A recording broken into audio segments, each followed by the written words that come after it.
ये कहानी है आधुनिक भारत के जन्म की। इसमें ब्रिटिश साम्राज्यवाद और भारतीय स्वतंत्रता आंदोलन की कहानी है और दो जबरदस्त ताकतों और उनकी एक दूसरे से जुड़ी किस्मत का भी जिक्र है।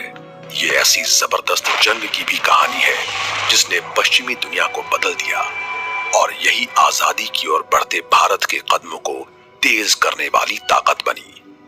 अब हम मूविंग इमेजेस और दुर्लभ आर्काइवल फुटेज के जरिए द राज के जमाने में लौटकर भारत को उभरता हुआ देखेंगे, यानी इंडिया इमर्जेस। मार्च टुवर्ड्स फ्रीडम। सन 1938 ब्रिटिश भारत, ये ट्रावनकोर और कोचीन रियासतों में गांव की जिंदगी की दुर्लभ फिल्म्स हैं और स्वतंत्र भारत में यही इलाका केरल राज्य बना। अभी इस उपमहाद्वीप पर ब्रिटिश हुकूमत एक साम्राज्यवादी सरकार के जरिए शासन करती है जिसे यहाँ द राज कहा जाता है। भारत की आबादी 30 करोड़ से ज्यादा है। कई भारतीयों के लिए द राज एक अभिशाप है, लेकिन इसने पश्चिमी शिक्षा और चिकित्सा को भी यहाँ पहुंचाया है और भारतीय उद्योग को पश्चिमी टेक्नोलॉजी से रूबरू कराया है। लेकिन ब्रिटिश हुकूमत ने भारत के जबरदस्त प्राकृतिक और मानव संसाधनों का भी शोषण किया है। यहाँ अकाल में लाखों लोग मारे गए हैं, गांवों में असमान विकास हुआ है और भारत के लोग संप्रदाय और जाति के भेदभाव में डूबे हुए हैं।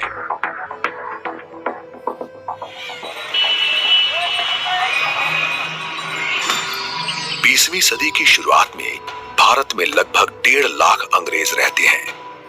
सत्ता के सबसे ऊंचे पद इन्हीं के पास हैं।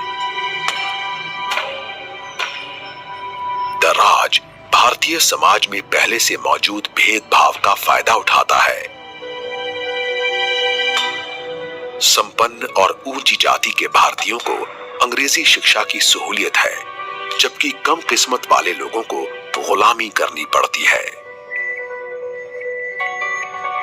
द राज के साथ सहयोग से कुछ गिने चुने लोगों को कामयाबी और सम्मान मिलता है, लेकिन यहाँ ब्रिटिश और भारतीय लोगों के बीच फर्क बिल्कुल साफ है। भारतीय चाहे जो भी हो, वो ब्रिटिश के गुलाम ही हैं।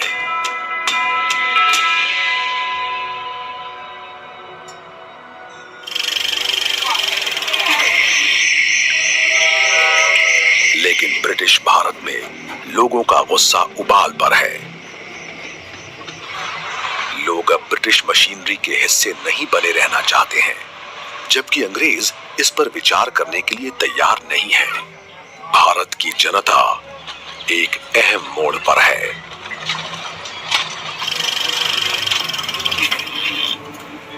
बीसवीं सदी की शुरुआत, दिल्ली, ये ब्रिटिश शासन वाले भारत की नई राजधानी है। सन 1936 में लॉर्ड लिनलिथगो के नाम से मशहूर विक्टर अलेक्जेंडर जॉन होप ने ब्रिटिश वायसरॉय की गद्दी संभाली।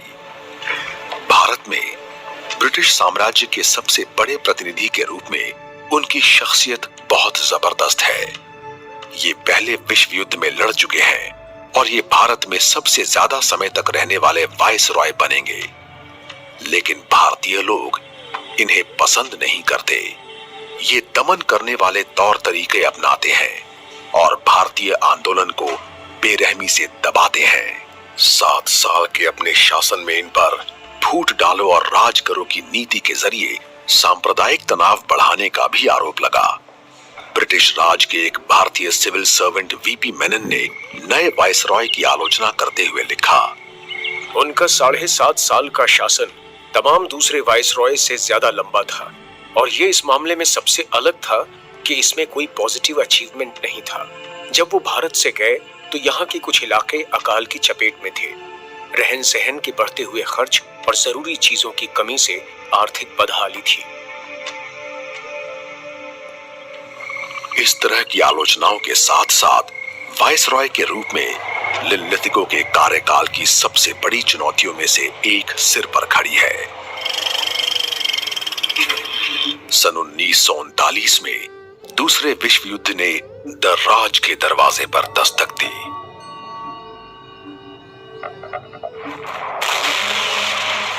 पहले विश्व युद्ध के महज 20 साल बाद यूरोप में एक बार फिर तनाव चरम पर पहुंच गया है। एडोल्फ हिटलर के शासन में नाजी जर्मनी की फाशिस्ट ताकत काफी बढ़ गई है। 1 सितंबर सन 1939 को उसने पोलैंड पर हमला कर दिया। 2 दिन बाद ब्रिटेन और फ्रांस ने जर्मनी के खिलाफ युद्ध की घोषणा कर दी। अब इस युद्ध में जर्मनी, इटली और जापान यानी एक्सिस का सामना एलाइज से है, जिसमें ग्रेट ब्रिटेन, फ्रांस और सोवियत संघ है और बाद में अमेरिका भी इसमें शामिल होगा। ब्रिटिश साम्राज्य अपने कॉमनवेल्थ की मदद ले रहा है। ये अपने शासन वाले दूसरे देशों से भी फौज भेजने को कह रहा है।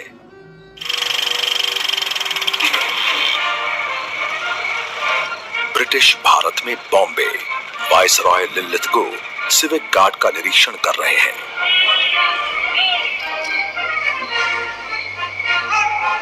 सन 1939 में लिनलिथगो ने ब्रिटेन की ओर से लड़ने के लिए भारतीय सेना को भेजने का फैसला किया। इस फैसले में भारत की जनता के किसी रिप्रेजेंटेटिव से राय नहीं ली गई है। इस वजह से वाइसरॉय को भारत की सबसे बड़ी राष्ट्रीय पार्टी का जबरदस्त विरोध झेलना पड़ा।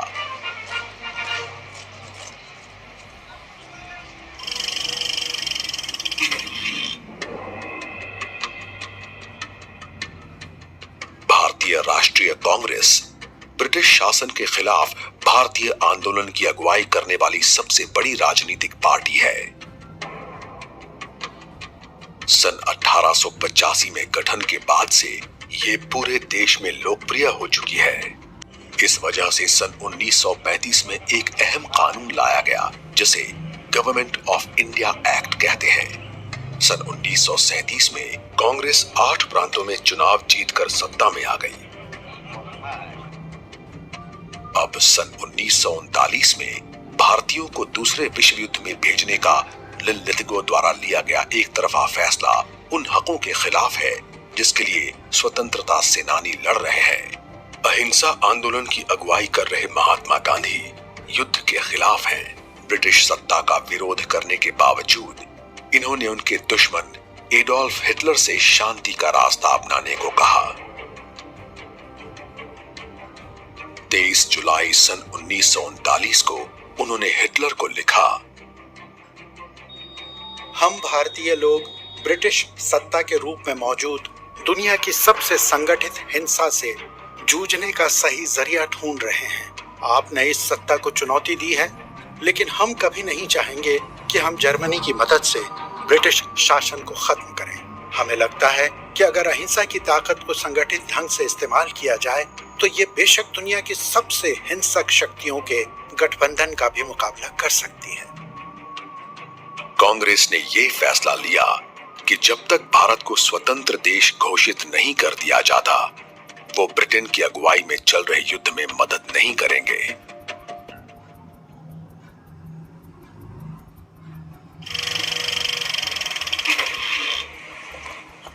इस दुर्लभ न्यूज रील में नेहरू इसकी वजह बता रहे हैं। भारत की बुनियादी समस्या यहाँ की जबरदस्त और दहला देने वाली गरीबी है। इसे भारत के राजनीतिक और आर्थिक ढांचे को बदले बिना नहीं सुलझाया जा सकता। इसलिए हम आजादी और एक लोकतांत्रिक देश चाहते हैं और साम्राज्यवाद के चंगुल से भारत को आजाद कराना चाहते हैं। फैसिज्म की निंदा करने वालों को ये एहसास होना चाहिए कि साम्राज्यवाद भी वैसी ही चीज है और दुनिया में शांति, स्वतंत्रता और सबकी सुरक्षा के लिए इन दोनों का अंत जरूर होना चाहिए।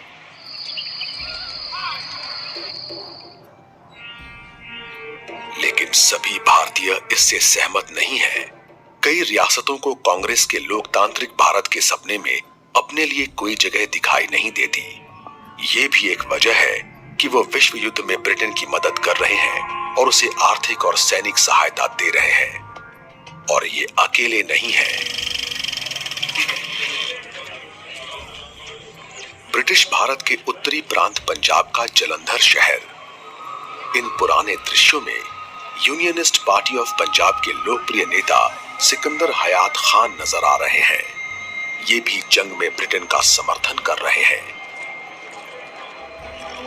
खान युवाओं को फौज में भर्ती करने की मुहिम पर है। पूरे भारत में जगह जगह ऐसी भर्ती चल रही है। सन 1939 में ब्रिटिश इंडियन आर्मी में लगभग 2 लाख सैनिक हैं, जिनमें तकरीबन 34,000 ऐसे हैं जिन्होंने अभी तक कोई जंग नहीं लड़ी। इस फौज में 96 इन्फेंट्री बटालियंस और 18 घुड़सवार रेजिमेंट्स हैं। सेना पूरे भारत से सैनिकों की भर्ती कर रही है, लेकिन दूसरे विश्व युद्ध में इसकी कुल रेजिमेंट्स का सिर्फ 8वां हिस्सा ही भारतीय अफसरों की अगुवाई में होगा। इनमें से कई सैनिकों को ग्रेट ब्रिटेन की ओर से लड़ने के लिए यूरोप, पश्चिम अफ्रीका और दक्षिण पूर्व एशिया भेजा जाएगा। दूसरे विश्व युद्ध के खत्म होने तक भारतीय सेना दुनिया की सबसे बड़ी वॉलंटियर आर्मी बन जाएगी।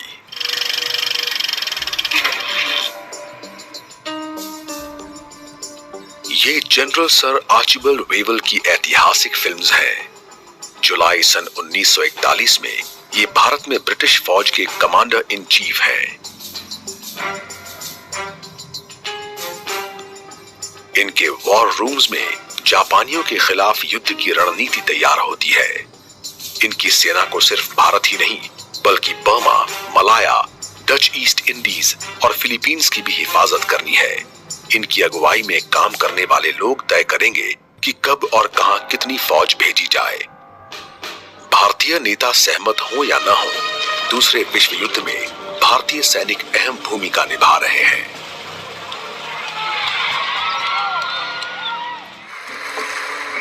उन्नीस 1940 का दशक ब्रिटिश भारत के पश्चिमी हिस्से में बॉम्बे का रॉयल नेवल डॉकयार्ड। युद्ध से कुछ देर की छुट्टी के लिए ब्रिटिश और अमेरिकी नौसैनिक भारतीय तटों पर उतर रहे हैं। दूसरा विश्व युद्ध पूरी दुनिया में फैल गया है। ये इतिहास की सबसे बड़ी और सबसे ज्यादा खून खराबे वाली जंग साबित होगी।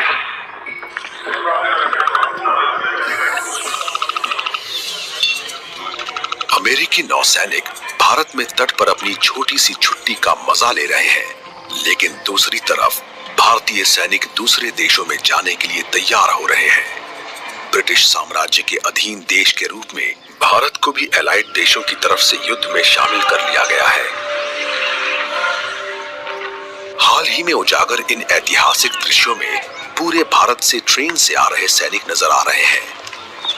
ये ब्रिटेन, ऑस्ट्रेलिया और न्यूजीलैंड की कॉमनवेल्थ फौज में शामिल होंगे। इन बटालियन से 4th इंडियन डिवीजन बनेगी। ये फौज उत्तर अफ्रीका में जनरल मॉन्टगोमरी की 8th आर्मी के साथ मिलकर लड़ेगी। वहां ये मशहूर जनरल अर्विन रोमेल की अगुवाई में जर्मन फौज का सामना करेगी। 4th इंडियन डिवीजन सीरिया, फिलिस्तीन, साइप्रस, इटली और ग्रीस में भी लड़ेगी। इनमें से ज्यादातर सैनिक इससे पहले कभी भारत से बाहर नहीं गए हैं। इनमें से कुछ लोग हीरो के रूप में लौटेंगे, लेकिन कुछ के लिए ये अपनी मातृभूमि की अंतिम झलक है। 25 लाख से ज्यादा स्त्री पुरुष जंग में ब्रिटेन की तरफ से शामिल होंगे। ये Italy, Eritrea, north Africa, Iran, Iraq और सुदूर पूर्व के देशों में तैनात होंगे। बर्मा में 14th आर्मी में 7 लाख भारतीय सैनिक लड़ेंगे।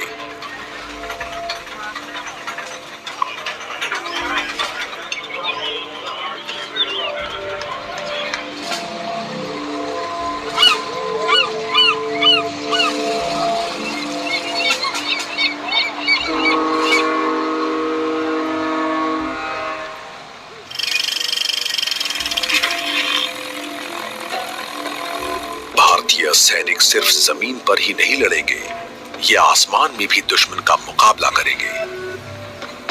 भारतीय वायुसेना का गठन दूसरे विश्व युद्ध की शुरुआत से महज 7 साल पहले ही हुआ था। जंग की शुरुआत में इसका सिर्फ एक स्क्वाड्रन तैयार है।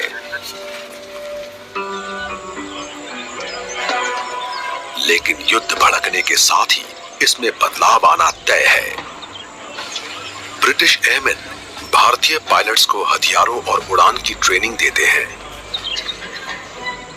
भारतीय वायुसेना सिर्फ भारत के आसमान की हिफाजत नहीं करती, बल्कि रॉयल एयरफोर्स के साथ भी उड़ान भरती है। 24 भारतीय पायलट्स विश्व युद्ध में ब्रिटेन और यूरोप के ऊपर उड़ान भरेंगे।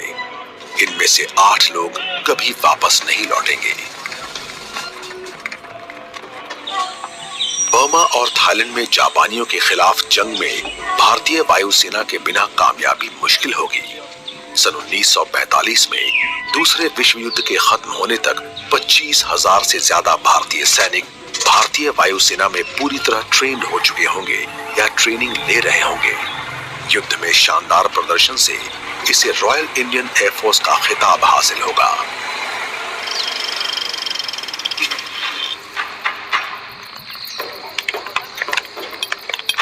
दिसंबर सन 1941 भारत की उत्तर पश्चिमी सीमा पर बनी खाइयां। जंग तेज होने के साथ साथ भारतीय सेना अपनी पकड़ मजबूत कर रही है। भारत को सिर्फ पश्चिम से ही नहीं बल्कि पूर्व से भी खतरा है।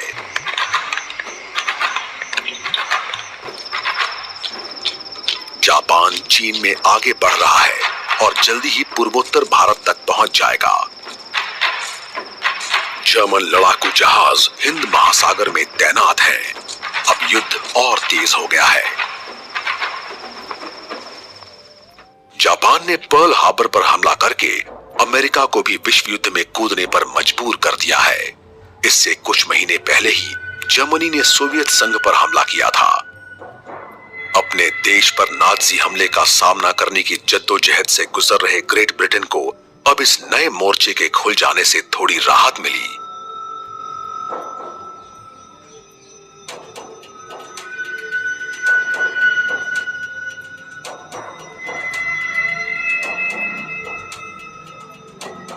लेकिन इधर भारत में द राज को सिविल डिसोबीडियंस मूवमेंट में नई तेजी का सामना करना पड़ रहा है।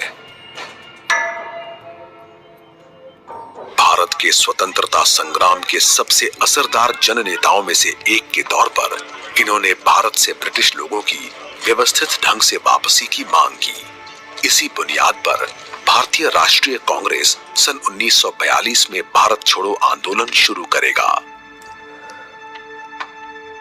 8 अगस्त सन 1942 को अपने मशहूर भाषण में गांधी जी ने कहा, हम सत्ता हासिल करने की कोशिश नहीं कर रहे, बल्कि ये भारत की स्वतंत्रता के लिए एक बिल्कुल अहिंसक संघर्ष है। हिंसक आंदोलन में अक्सर एक कामयाब सेनापति सैनिक तख्ता पलट करके तानाशाही स्थापित कर लेता है, लेकिन कांग्रेस के अहिंसक तौर तरीकों में तानाशाही के लिए कहीं कोई स्थान नहीं है।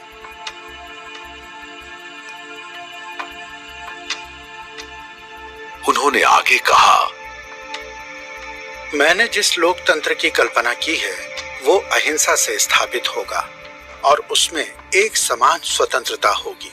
हर कोई अपना मालिक होगा। अगर आपको यह एहसास हो जाए तो आप हिंदू और मुसलमान का फर्क भूल जाएंगे और खुद को एक भारतीय समझने लगेंगे जो आजादी की लड़ाई में शामिल है।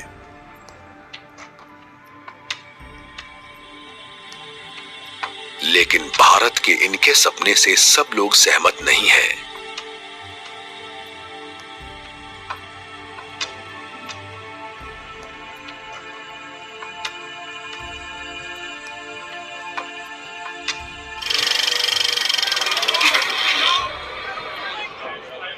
ये विनायक दामोदर सावरकर की ऐतिहासिक झलक है, जिन्हें लोग वीर सावरकर कहते हैं। ये हिंदू महासभा के नेता और विचारक हैं। ये संगठन एक स्पष्ट हिंदू पहचान के साथ स्वतंत्र भारत का सपना देख रहा है। सावरकर कांग्रेस के धर्मनिरपेक्ष देश के विचार से सहमत नहीं है। इनके मुताबिक अहिंसा आंदोलन पाखंड है और ये दूसरे विश्व युद्ध को हिंदुओं को सैनिक प्रशिक्षण देने के अवसर के रूप में देखते हैं।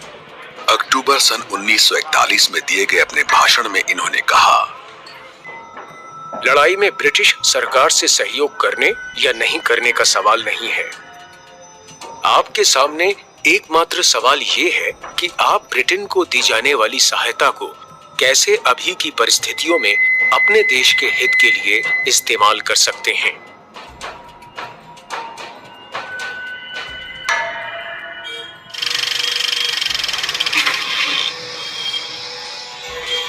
ऑल इंडिया मुस्लिम लीग के प्रेसिडेंट मोहम्मद अली जिन्ना भी धर्मनिरपेक्ष भारत की कल्पना से सहमत नहीं है।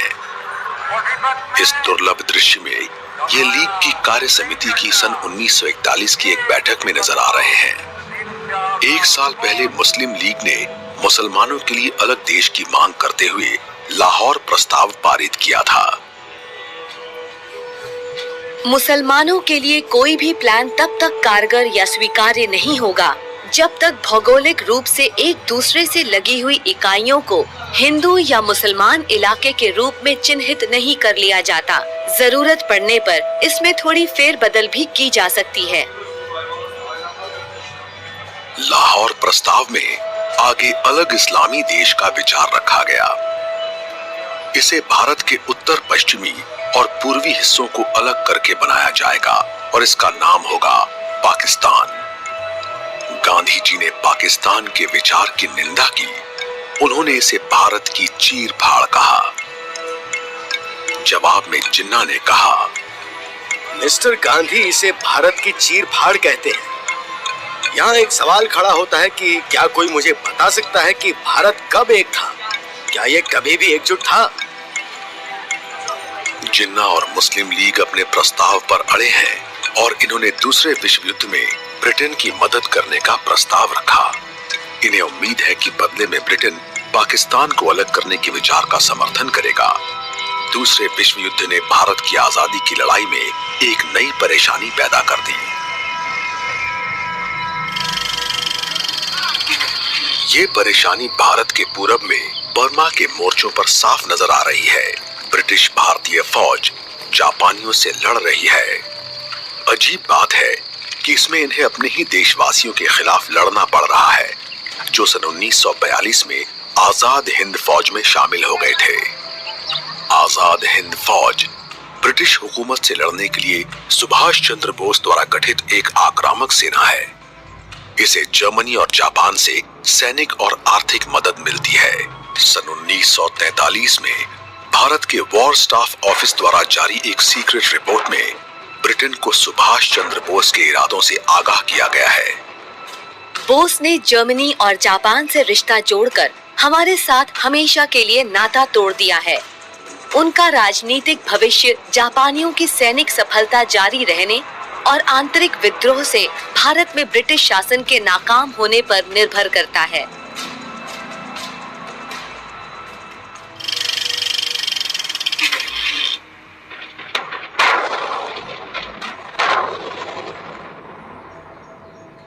जून सन 1942 जर्मनी ने सोवियत संघ पर हमला किया और ये इतिहास में जमीन पर सबसे बड़ा युद्ध क्षेत्र बन गया।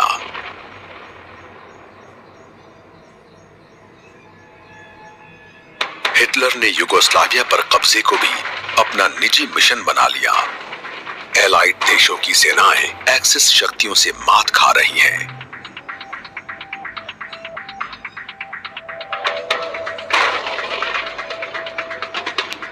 ब्रिटेन और कॉमनवेल्थ देशों के 35,000 सैनिकों ने सरेंडर कर दिया, जिसमें 7th गुरखा राइफल्स की दूसरी बटालियन और 5th मराठा लाइट इन्फेंट्री की दूसरी बटालियन भी शामिल हैं।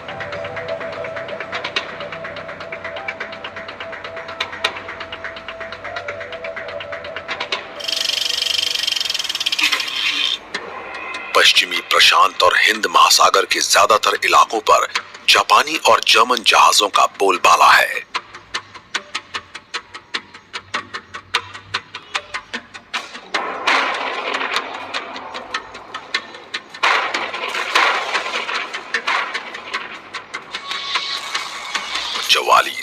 फ्रांस का मेट्स शहर जर्मनी ने इस पर कब्जा कर लिया था।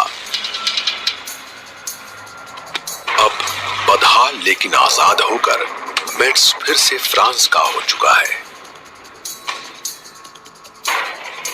ये दूसरे विश्व युद्ध में एलाइड देशों के बढ़ते असर का प्रतीक है। इस युद्ध में दुनिया के लगभग सभी हिस्से शामिल रहे हैं।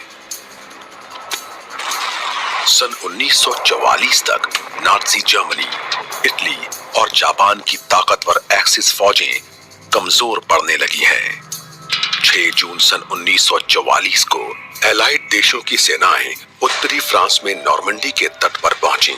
ब्रिटेन के प्रधानमंत्री विंस्टन चर्चिल ने पार्लियामेंट को जानकारी दी। ये कमाल का प्लान है। ये जबरदस्त कार्रवाई बेशक अब तक की सबसे जटिल और मुश्किल कार्रवाई है। ये दिन इतिहास में डी डे के रूप में दर्ज है। ये वो दिन है जब जर्मन फौज को फ्रांस से बाहर खदेड़ दिया गया। सन 1944-45 के दौरान एलाइड देशों ने कई महत्वपूर्ण कामयाबियां हासिल की। जुलाई सन 1944 में सोवियत रेड आर्मी ने प्रशिया में नीमन रिवर पर हमला करके जर्मन फौज को वहां से खदेड़ दिया। अक्टूबर में सोवियत फौजों और उनके सहयोगी युगोस्लाव सैनिकों ने बेलग्रेड को आजाद करा लिया। इस बीच आजाद हो चुके ग्रीस की फौजें एथेंस तक पहुंच गईं, जहां हीरो की तरह उनका स्वागत किया गया। पूरे यूरोप में जर्मनी को भारी नुकसान झेलना पड़ रहा है।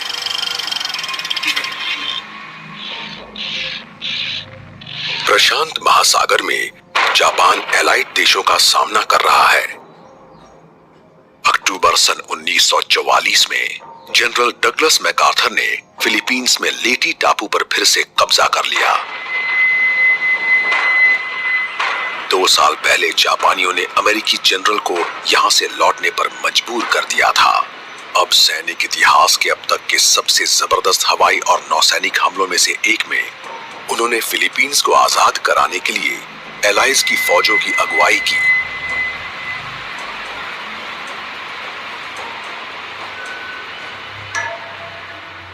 इन मशहूर तस्वीरों में घुटने तक पानी में खड़े जनरल जापानियों को खदेड़ने के बाद लेटी के तट पर उतरते दिखाई दे रहे हैं।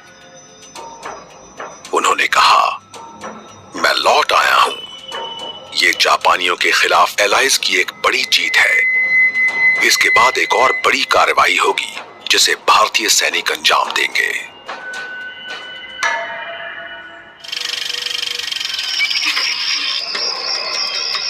फरवरी सन 1945 गुरखा राइफल्स के सैनिक बर्मा में तैनाती के लिए दी जा रही ट्रेनिंग के आखिरी दौर में हैं।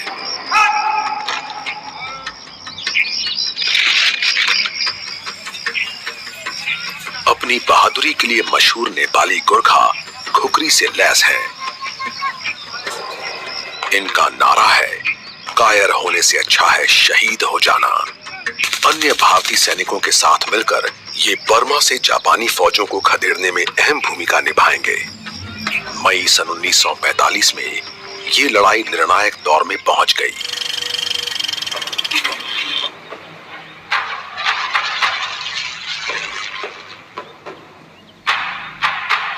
ब्रिटिश अगुवाई वाली भारतीय सेनाओं ने बर्मा की राजधानी रंगून पर 3 तरफा हमला शुरू कर दिया।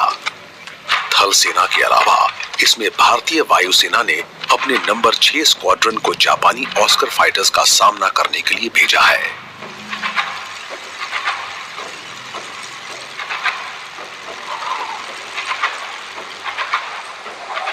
रंगून नदी के मुहाने पर एलिफेंट पॉइंट पर कब्जा करने के पक्के इरादे के साथ गुरखा पैराट्रूपर्स ने विमान से छलांग लगाई। इस हमले को ऑपरेशन ड्रैकुला कहा गया। एलाइड देशों के सुप्रीम कमांडर लुई माउंटबैटन के आदेश पर ऑपरेशन ड्रैकुला में थल और नौसेना ने भी हमला किया। माउंटबैटन की किस्मत हमेशा के लिए भारत के साथ जुड़ गई है।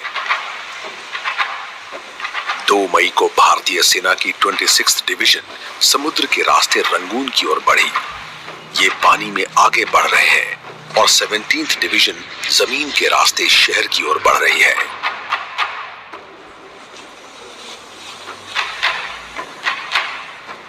लेकिन इन्हें दुश्मन के ज्यादा प्रतिरोध का सामना नहीं करना होगा। इस फौज के बर्मा के तट पर उतरने से पहले ही जापानी फौज रंगून छोड़कर जा चुकी है।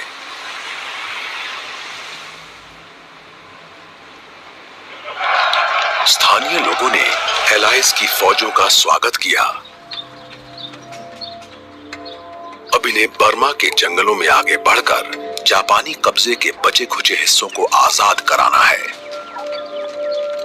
सुभाष चंद्र बोस की आजाद हिंद फौज यहां जापानियों के साथ मिलकर लड़ रही है।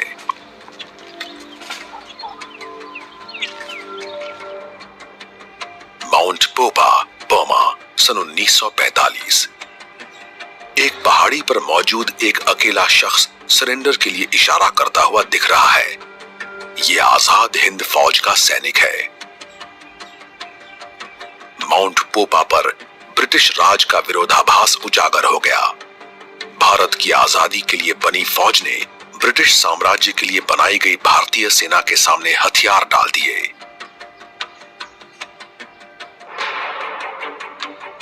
दूसरे विश्व युद्ध के खत्म होने के साथ ही आजाद हिंद फौज का भी अंत हो गया।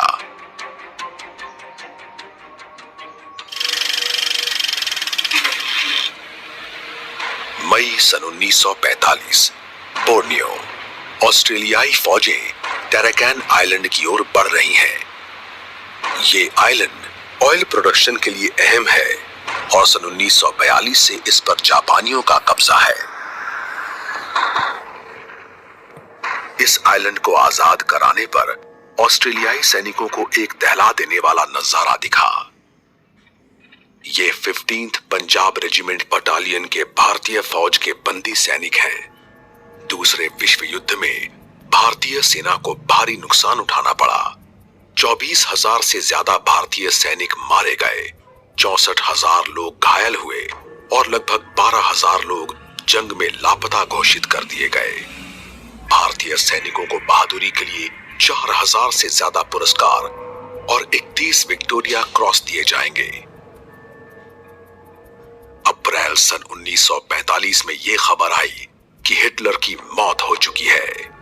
मई में जर्मनी ने ऑफिशियली हथियार डाल दिए। दूसरा विश्व युद्ध खत्म हो गया है। 45, पोट्सडैम, जर्मनी।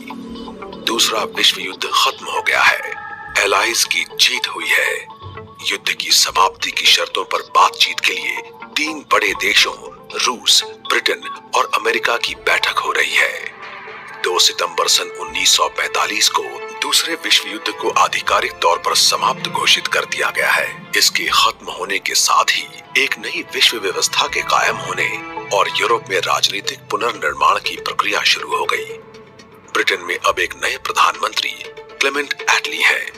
साम्राज्यवादी महत्वाकांक्षाओं को हासिल करने की बजाय इनका ज्यादा ध्यान अपने देश को फिर से अपने पैरों पर खड़ा करने पर है। इन्होंने एक पॉलिसी की घोषणा की। ब्रिटेन अब भारत को स्वतंत्रता देने की ओर बढ़ना शुरू करेगा। 12 सितंबर सन 1945, दूसरे विश्व युद्ध की समाप्ति की घोषणा के 10 दिन बाद ब्रिटिश अगुवाई वाले भारतीय सैनिक सिंगापुर में जीत की खुशी के साथ मार्च कर रहे हैं। अगस्त में हिरोशिमा और नागासाकी पर एटम बॉम्ब के हमले के बाद जापान ने हार मान ली है।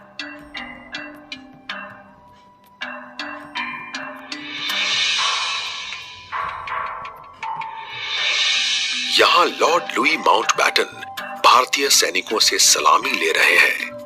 जल्दी ही ये ब्रिटिश भारत के आखिरी वायसरॉय बनने वाले हैं। लेकिन इससे पहले भारत की आजादी के रास्ते में मौजूद कुछ बाधाओं को खत्म करना जरूरी है। सबसे बड़ा सवाल ये है कि आजाद भारत कैसा दिखेगा। इसका जवाब दे पाना बड़ा मुश्किल है। 200 साल से जारी विदेशी शासन की वजह से भारत कई तरह के भेदभाव, गरीबी और अकाल से त्रस्त है। सन 1943 में बंगाल ने इतिहास के अब तक के सबसे जबरदस्त अकाल में से एक का सामना किया, जिसमें लगभग 30 लाख लोग मारे गए। जातिवाद भारत की अखंडता के लिए एक और खतरा है। आजादी से पहले तक भारत जाति के आधार पर बटा है और यहाँ दलितों का एक पूरा समुदाय है जो समाज की मुख्य धारा से बाहर है। सदियों से शोषित इन लोगों के लिए आजादी सिर्फ ब्रिटिश राज का अंत नहीं है। इनके अधिकारों के लिए आवाज उठाने वाले डॉक्टर B.R. अम्बेडकर कहते हैं, छुआछूत भी गुलामी का एक और रूप है। अगर आप सचमुच दलितों का भला चाहते हैं तो आपको सामाजिक व्यवस्था में उन्हें स्वतंत्र नागरिक का दर्जा देना होगा, जो अपनी नियति खुद तय करने के लिए स्वतंत्र हो। इस बीच भारत के बड़े शहरों में बदलाव आने ही वाला है। पश्चिमी शिक्षा, नई पीढ़ी की ताकत बन गई है और इस पीढ़ी में औरतें भी हैं जो ऐसे काम भी करने लगी हैं जिसे पहले सिर्फ आदमी ही करते थे। ब्रिटिश राज ने भारतीयों को पश्चिमी औद्योगिक तौर तरीकों और टेक्नोलॉजी में हुए विकास से परिचित कराया है।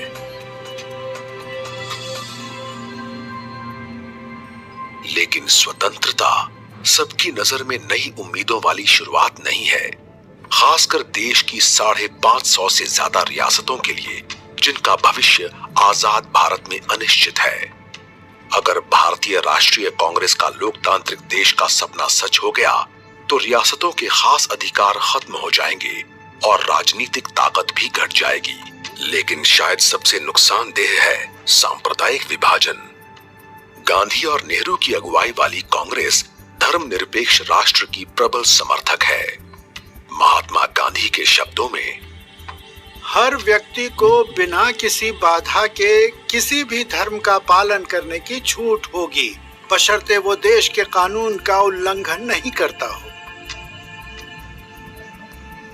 हमेशा की तरह जिन्ना और मुस्लिम लीग के लोग अलग मुस्लिम देश पाकिस्तान की मांग तेज कर रहे हैं।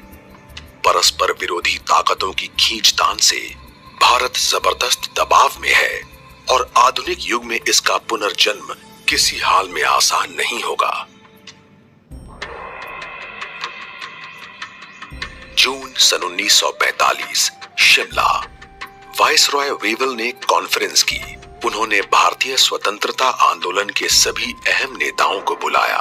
कांग्रेस का प्रतिनिधित्व महात्मा गांधी, मौलाना आजाद और जवाहरलाल नेहरू कर रहे हैं। मुस्लिम लीग की ओर से जिन्ना और लियाकत अली खान आए हैं। भारतीय रजवाड़ों को भी बुलाया गया है। वाइसरॉय ने भारतीय स्वशासन का वेवल प्लान रखा।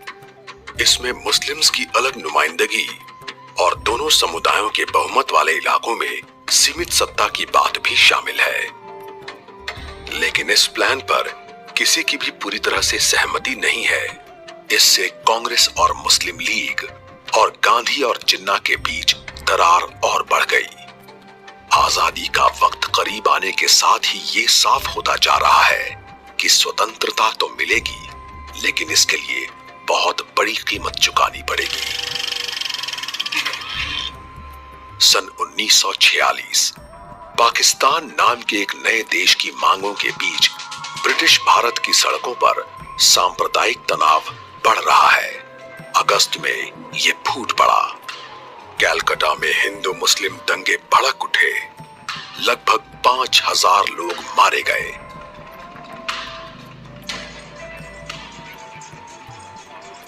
ये कोई अकेली घटना नहीं है।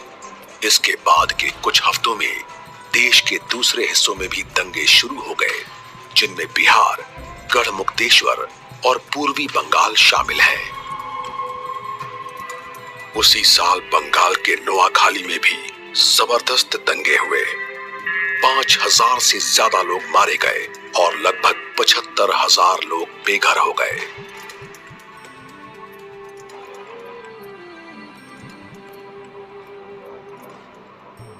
लेकिन भारत की आजादी का पहिया घूमने लगा है।